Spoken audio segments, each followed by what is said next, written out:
Buying a new construction home can be so exciting. It can be a dream come true, but it can also be a nightmare in some cases. There was a big storm and we ended up with taking the walls out and we had black mold everywhere. It had turned out to be a massive leak. They say they contacted their insurance company, who told them the water damage is the responsibility of the home builder. As your real estate advisor, I want to share with you some of the common pitfalls of buying new construction because it's not always a pretty picture. In this video, I'll be sharing 9 things that buyers wish they knew before buying a new construction home. Number 2 and number 9 are especially important, so make sure that you watch the entire video because I don't want you to miss anything and then later have regrets when you buy new construction. Alright, let's get started. Here is the list of 9 things that buyers wish they knew before they bought new construction.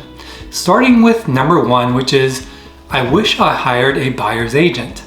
Did you know that it costs you nothing to work with a buyer's agent whose job is to get you the best deal possible? But I get why people don't hire an agent to represent them. It's usually because of 2 things. They think that if they don't work with the buyer's agent, the builder does not have to pay out a commission, so there will be more room to negotiate a better deal. But this is a myth. The truth is that builders have several different operating accounts. Usually, agent commissions come from their marketing account, while their price reductions and negotiations and sales price of the home affect their sales account. So in the end, by not having an agent represent you, it actually doesn't save you more money, it saves the builder more money. And the second reason why people don't work with the buyer's agent is that they feel the agent is going to pressure them into buying a home. Real estate agents do work on commission, so they are motivated to get buyers into a sale. Now, I'm not going to disagree with you on that at all. What I can say is that you have to find the right agent, one that has your best interest in mind, and I honestly believe that there are plenty of good agents out there. They'll know the right questions to ask, especially when it comes to incentives. They should ask about builder incentives, lender incentives, cash incentives, rate buydowns, and closing costs that the builder can cover for you as the buyer. They should also ask about the build time. How long is it going to take to construct the home? Which brings us to number 2. Number 2 is, I wish I was more aware of timeline changes. Builders usually provide an estimated closing time frame. This is especially true when dealing with a to-be-built home because depending on the home, it could take anywhere between 6 months to 12 months to construct the home. And anything can happen during that time. Sometimes there are delays, and delays can occur due to the weather, supply shortages, and labor shortages.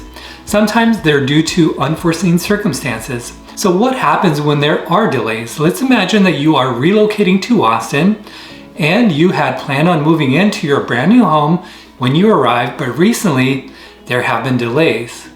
What would you do? Will you have to find a temporary housing situation, maybe a month-to-month lease, or get an Airbnb? Either way, this will have added costs that you weren't expecting. Now, there are also situations where the builder is well ahead of schedule. The builder could have given you an estimated completion time of, let's say, 9 months, but they actually constructed the home in only 6 months. Now, imagine if you had to sell your current home to qualify to purchase the new construction home, and you thought you had 9 months to do it. You probably would put your home on the market sometime in the 5th or 6th month, thinking that you would have 4 or 3 months to get your home sold. But since your home was constructed well ahead of schedule in only 6 months, now you don't have any time to get your home sold. The key to both of these situations is to maintain contact with the builder's sales rep and also with the construction manager. And when you are in contact with them, make sure that you always ask for an updated timeline so that you can be ready for either scenario. Number 3 is, I wish I knew about the hidden costs. When you're purchasing a new construction home, what's advertised is usually just the base price only. There are additional costs that get added onto the base price, and let me give you a breakdown of those costs. Starting with the lot premium. The lot premium is the cost of any specific lot, and it ranges based on the community and the characteristics of the lot. For example, larger lots usually have higher lot premiums, as do corner lots and lots located in a cul-de-sac. As far as pricing, there are lots with zero lot premiums going up into the hundreds of thousands. Here in the greater Austin market, I've seen some lot premiums as high as $400,000 for lots with hill country views. Next are structural upgrades. The starting price is usually just for the basic floor plan, and then from there, you can add your structural upgrades. These are upgrades that affect the floor plan or the structure of your home, which include things like adding a bedroom or a bathroom, adding a media room, adding a garage, or extending your backyard patio. The structural upgrades are selected up front and then added into the purchase contract. This lets you build a home that better suits your lifestyle. Design upgrades is the next one. After you've signed the purchase contract, usually within the next 2 weeks, you will schedule your appointment at the design center where you will select your design upgrades.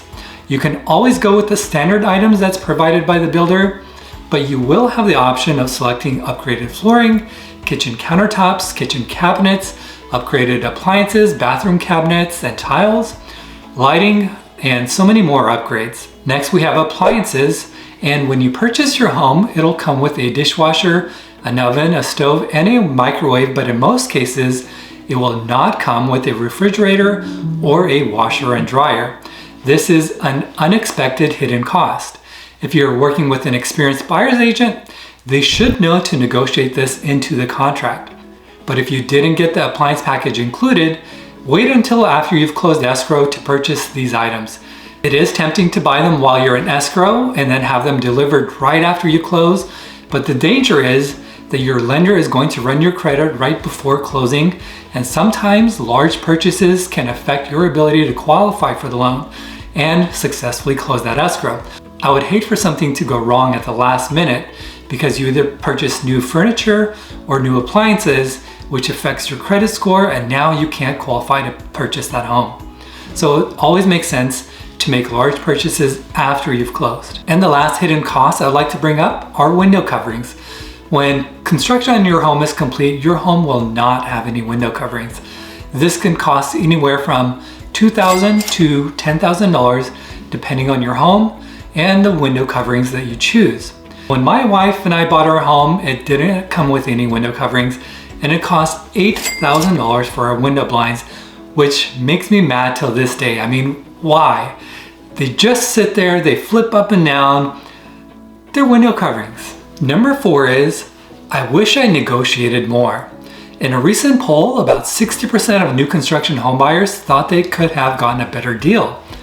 This should tell you something. It indicates that those buyers, they got excited about buying a new construction home. They walked into the sales office and started to negotiate with the builder's sales rep, and before they knew it, they were signing the purchase contract. The problem is, most buyers think they know how to negotiate, but in reality, it's not their expertise. It's not something they do day in and day out. The builder's sales rep, they negotiate every day, and usually they have the advantage when it comes to the negotiations. Now, the good news is there is a structured process for negotiating on new construction that you can easily learn. I have videos covering the exact steps that you need to take so that you avoid any buyer's remorse and you know how to negotiate the best deal possible for yourself. Of course, you could also just refer to step number 1 in this video, which is hire a buyer's agent who can negotiate a great deal on your behalf. Number 5 is, I wish I knew I could negotiate on incentives.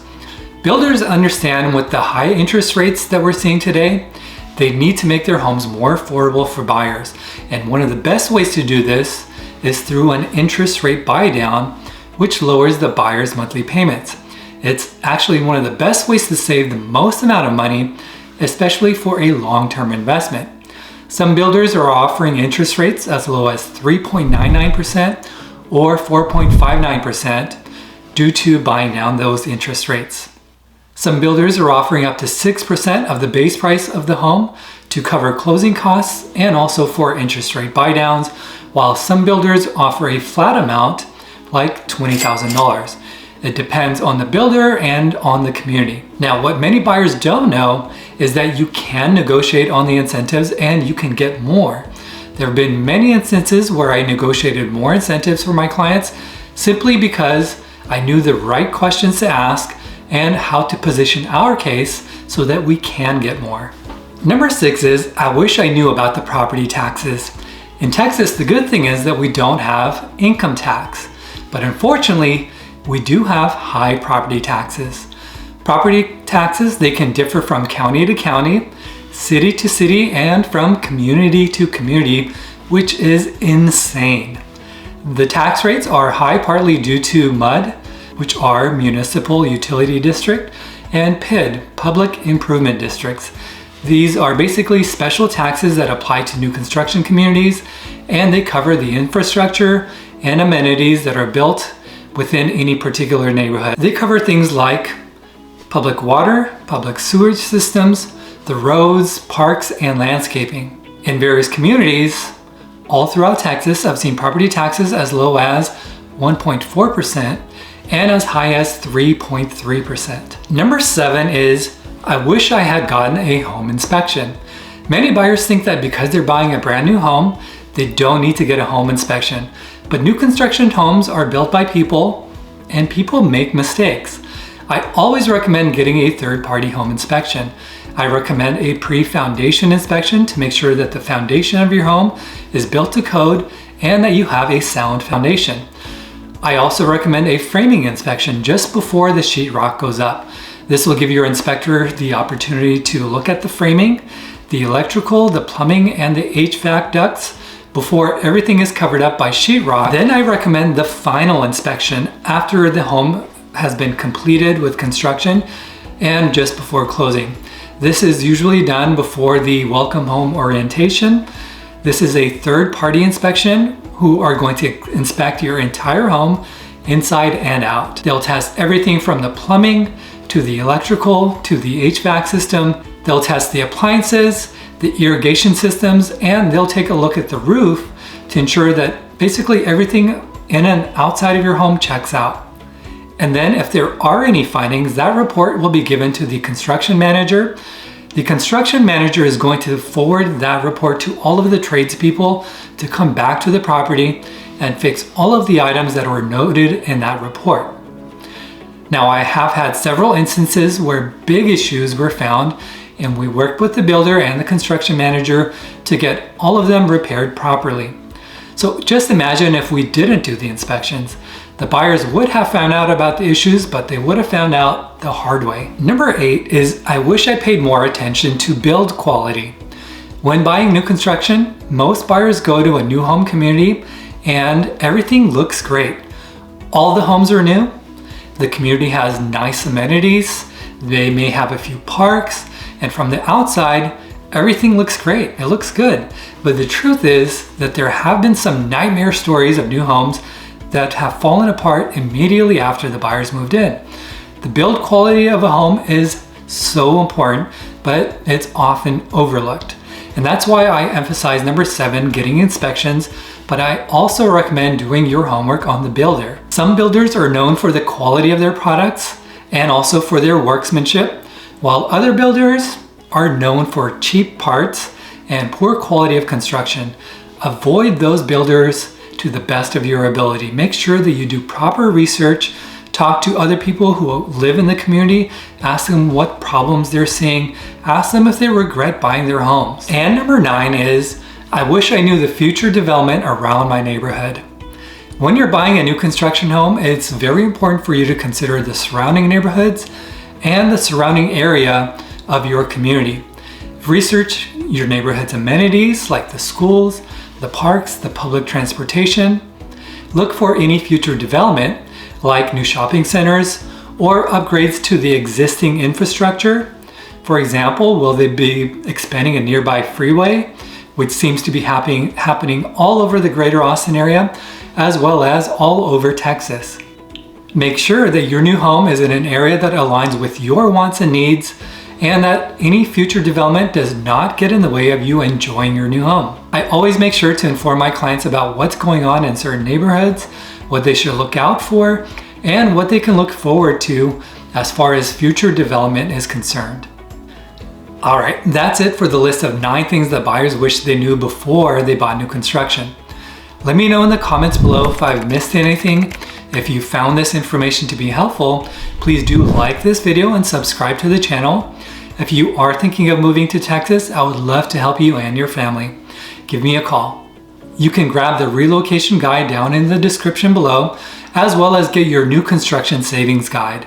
My name is Ahmad Hamidi. Thank you for watching, and I'll see you in the next video.